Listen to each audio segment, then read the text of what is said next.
મહુવા યાર્ડમાં ડુંગળીની નિકાસ બંધનો વિરોધ કરવામાં આવ્યો। મોટી સંખ્યામાં ખેડૂતોએ યાર્ડમાં પહોંચી વિરોધ નોંધાવ્યો હતો।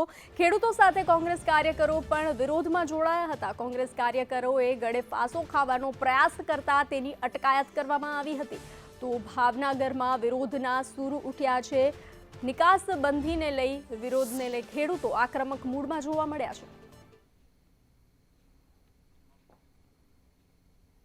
તો હાલ જે ડુંગળી યાર્ડમાં લાવવામાં આવે છે તે 10 થી 12 દિવસ વધારે ના ચાલે। ખેડૂતો યાર્ડમાં ડુંગળી લાવે તો બી ડુંગળી યાર્ડમાં લાવે તો ભાવ ના મળે તેને લઈ અને વિરોધ નોંધાવવામાં આવ્યો હતો। ખેડૂતો આક્રમક મૂડમાં જોવા મળ્યા હતા। તો ભાવનગરની આ ઘટના છે।